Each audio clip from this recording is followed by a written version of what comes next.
نگارین زهره مجدی اینجاست. شمایی؟ نفر بعدی که اومد تو برو تو. میخواید من پاشم شما جای من بشه؟ خب نه دیگه. خب من اینجام دارم طبق اینا چیز میکنم. محمد هوشنگ تخم فروش، تخم خر یا تخم فروش رفت داخل. شمایی؟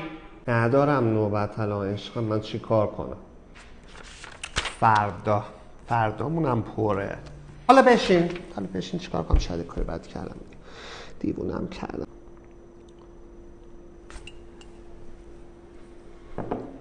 محمد هوشنگ نفر بعدی بره تو.